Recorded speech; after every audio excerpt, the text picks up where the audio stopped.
A gente vive uma federação meio assimétrica, a União tem muito poder, o Estado um pouco menos e o município menos ainda. Mas, na verdade, é um município que tem as competências mais importantes para a vida das pessoas. Aquela velha frase, as pessoas não moram na União e nem nos estados, elas moram em municípios. E é no município que é preciso ser feita a coleta de lixo, prestar educação básica, o transporte das pessoas. Então, vê-se que as competências mais importantes estão na mão dos municípios, mas não necessariamente a renda e a arrecadação tributária está na mão dos municípios. Um dado que eu tenho aqui, em outra encarnação, antes de ser procurador do município, eu fui procurador do INSS. E o que eu guardei daqueles poucos anos que eu fiquei lá é que há cidades no Nordeste, no Centro-Oeste, algumas até em São Paulo, em que a renda das pessoas aposentadas pelo INSS é maior que a renda do fundo de participação dos municípios daquele município. Eu tenho um caso prático aqui, é um candidato a vereador em Santos em 2004, o lema de campanha dele era prisão perpétua para os políticos corruptos. É um jogo de 7 erros essa frase. A frase é curta, mas eu já tinha uns dois aí.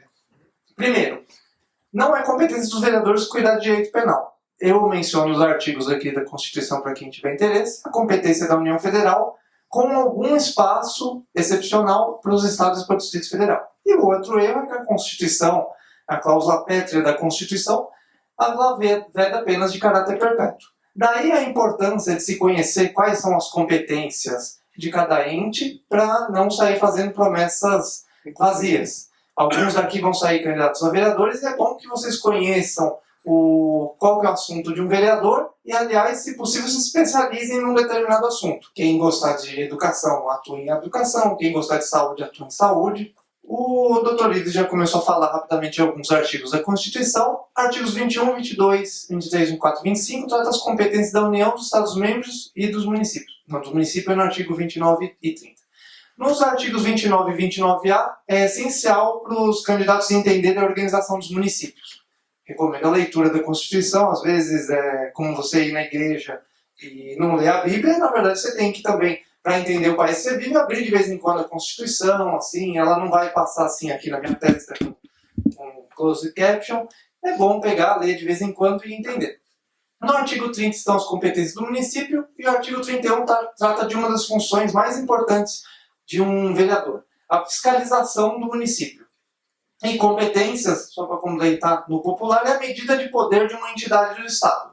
Quando você fala em competência da União para estabelecer as relações internacionais do Brasil, significa que a União tem essa competência prevista na Constituição para atuar, nomear os diplomatas, montar a embaixada. Assim como o município legisla principalmente sobre interesse local.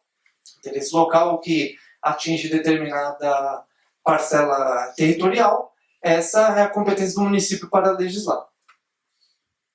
Legislar sobre interesse local, dá para falar um pouquinho disso. Legislar sobre interesse local. O interesse local é o que diz respeito mais diretamente às necessidades imediatas do município.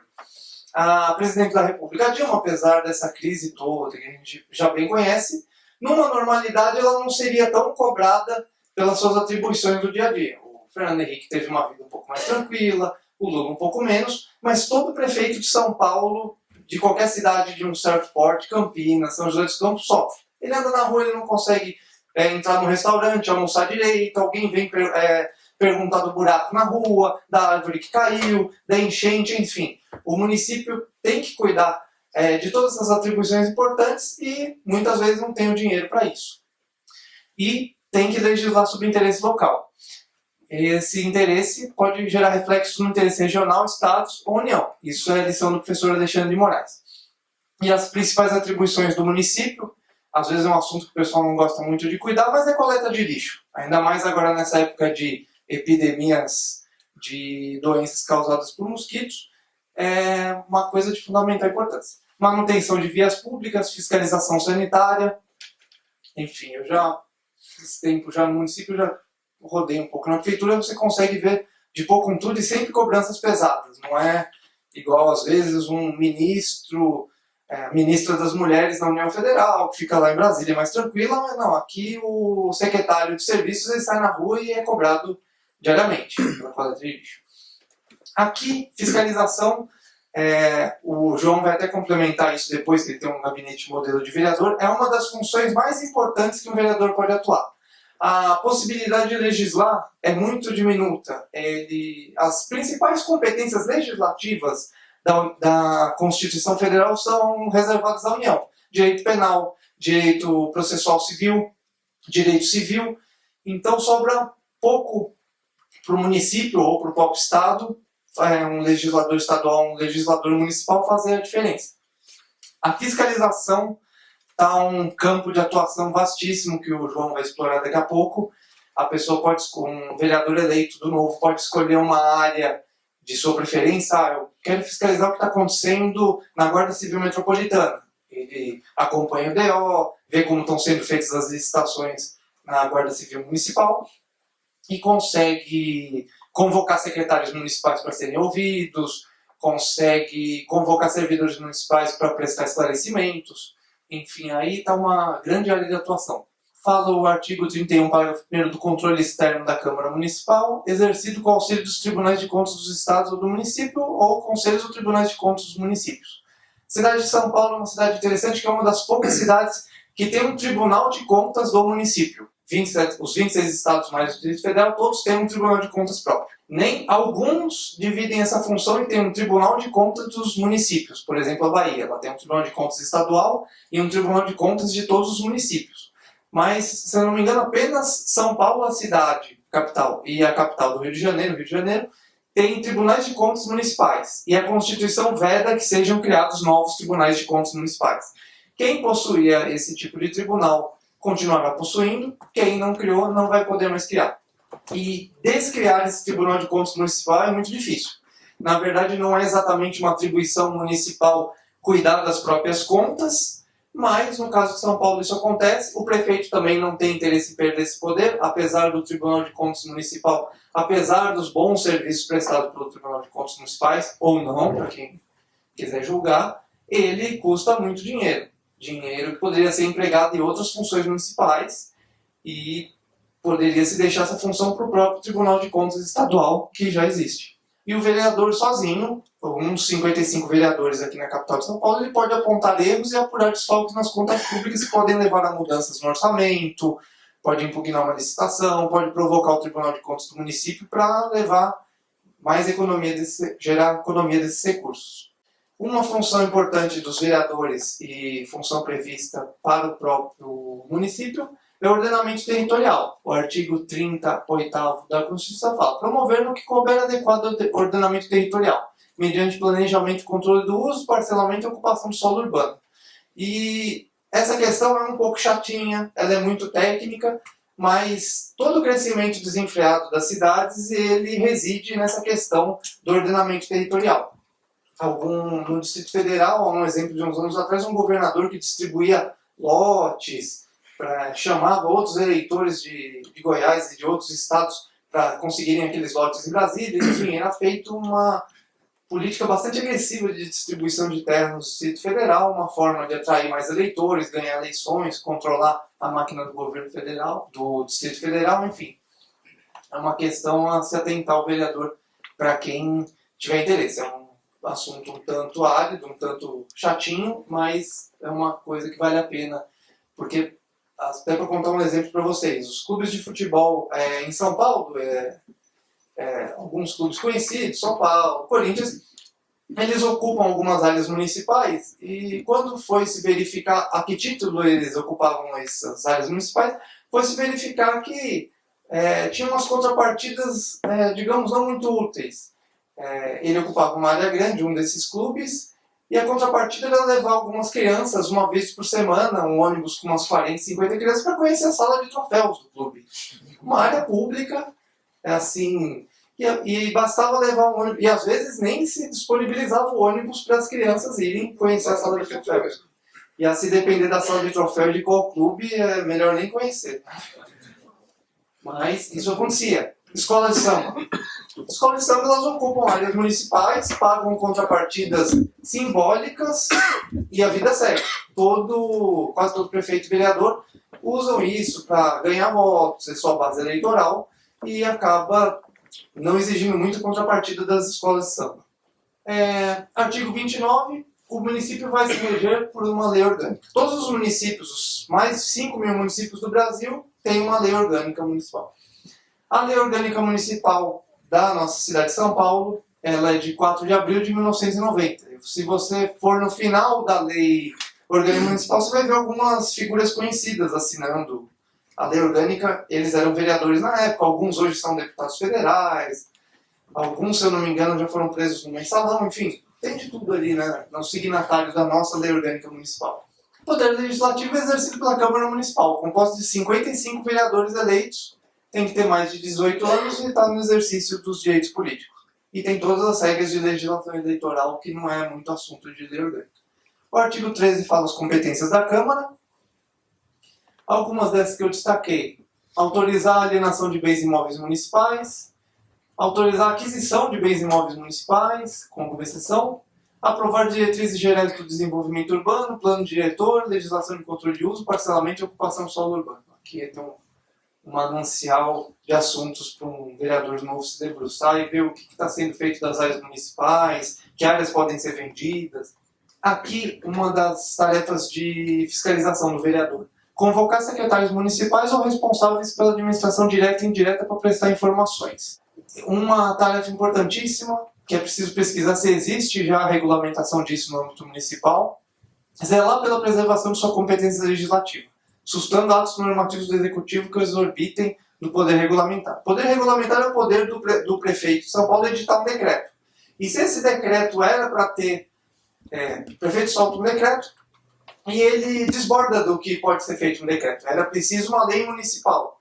O vereador, reunido com uma votação de maioria, pode falar que não, isso ultrapassou o poder do prefeito de emitir um decreto e tinha que ter sido feito por lei. Então eles podem sustar esse decreto do prefeito ou outra, uma portaria, uma ordem interna do prefeito, alguma norma que exorbite desse poder de emitir decretos e legislação infralegal. Aqui um artigo interessante sobre a organização municipal. Aqui o artigo 80 eu só remeto à leitura, mas ele fala o que é, afinal, a administração pública municipal. A administração direta, composta pelo gabinete do prefeito, as secretarias, as subprefeituras, e a administração indireta, empresas públicas, autarquias, obras, todos esses entes que não são da administração direta, PRODAN, IPREM, Instituto de Previdência Municipal, enfim, tudo que não for diretamente ligado ao prefeito e tem uma certa autonomia, uma autarquia, por exemplo.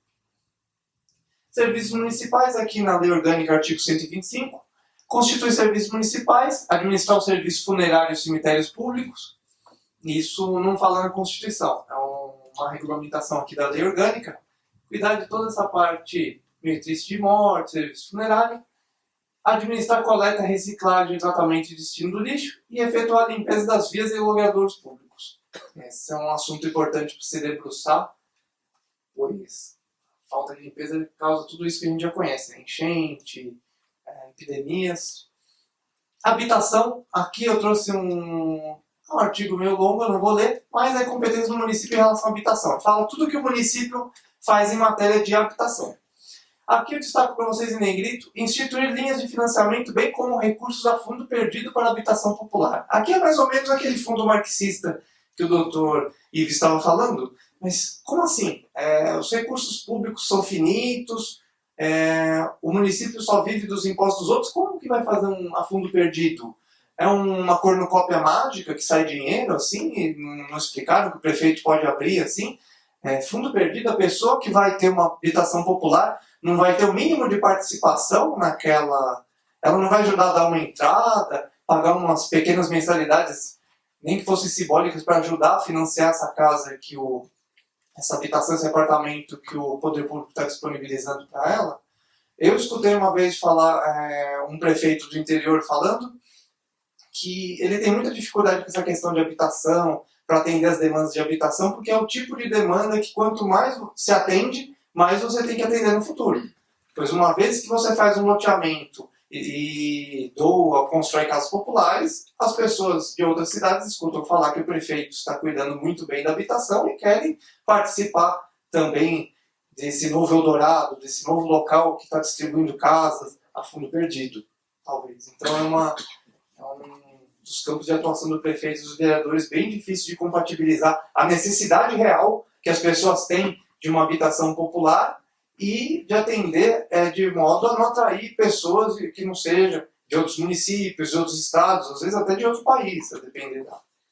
Certo? Então é uma coisa que a gente tem que falar. O Novo é um partido de pessoas adultas, tem que falar como assim a fundo perdido, né? Uma coisa que tem que se discutir. Transporte urbano, educação e saúde. Rapidamente aqui, o município controla e fiscaliza o transporte público, artigo 172. Artigo 200 fala de educação no âmbito municipal, sistema destinado à universalização do ensino fundamental e da educação infantil.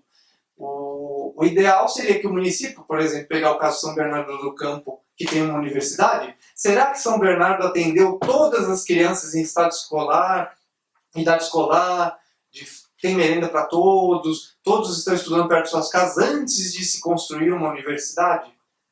Porque o âmbito do município principal é a universalização do ensino fundamental e da educação infantil. Aí começa o município a construir escola de ensino médio agora, né? Eu ia falar segundo grau, que era da minha época, é ensino médio. Começa a fazer universidades, cursos de pós-doutorado. Será que isso está sendo verificado antes de... E artigo 212 seguintes, atuação no município da saúde. Saúde é um problema que nem adianta falar muito aqui, se a gente começar a falar de saúde, a gente vai até amanhã. O município, a Procuradoria-Geral do município que eu integro, tem que defender tudo quanto é tipo de ação para fornecimento de remédios, filtro solar, tem que dar transporte escolar gratuito para crianças deficientes, enfim, tem que dar vaga na creche, para aquela creche específica na rua daquela pessoa que entrou com ação, com mandado de segurança, enfim. Saúde é um grande problema aí no município.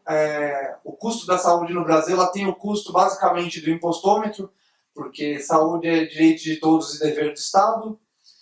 E aí tem um pouco de confusão nesse artigo. É o artigo 196 da Constituição Federal. Um pouco de diferença entre direitos e privilégios, assim, porque toda vez que você fala que alguma coisa é um direito, se você não dá meios à própria pessoa ir atrás daquele direito, alguma outra pessoa, um terceiro, vai ter que atender esse direito. Um direito mais fácil de entender, por exemplo, direito ao voto. Eu tenho direito a ir numa urna eletrônica e fazer meu voto direto, secreto, universal e periódico, sem ser incomodado. Isso é um direito, assim. Meu direito não afeta o doutor Direito Ives de ir na urna e ter seu voto secreto. A partir do momento que eu viro para o doutor Ives e falo, eu tenho direito à saúde, você tem que me dar saúde, transporte e educação, vai ter que sair do bolso dele, do bolso de todo mundo. Então, vê-se que há uma confusão em exatamente que isso é um direito. Os médicos têm que ser bem remunerados, tem que ter dinheiro para ter gás no posto de saúde, enfermeiros. O município também tem uma atuação em assistência social e direitos humanos. Direitos humanos acharam por bem que colocar o artigo 237 um artigo bonito, bem redigido, aquela linguagem meio ONU. É dever do município de São Paulo apoiar e incentivar a defesa e a promoção dos direitos humanos na forma das normas constitucionais, tratados e convenções internacionais. Não há como ser contra. Assim. É maravilhoso. Assim. O município tem uma Secretaria de Direitos Humanos. A secretaria, assim, tem funções importantes, mas às vezes dentro do município ela termina sendo às vezes um pouco mais, quase como um ombudsman da administração. Ela tem a Constituição Estadual a disposições semelhantes e a Constituição Federal tem todo um artigo 5º sobre um rol completo de direitos humanos. E também funções do município na promoção e assistência social. Programas sociais do município para pessoas em situação de rua, calamidades públicas, também é um campo de atuação interessante para um vereador que resolva se especializar nisso, porque a cidade de São Paulo é a cidade que tem mais moradores de rua, digamos, se não me engano, da América Latina, do Brasil pelo menos então muitos problemas de drogas, as cracolândias que se espalharam por toda a cidade, então é um campo de atuação interessante. Era isso, eu vou passar a palavra para o João Ortega e ele vai falar das competências, vai falar do gabinete de vereador. Obrigado.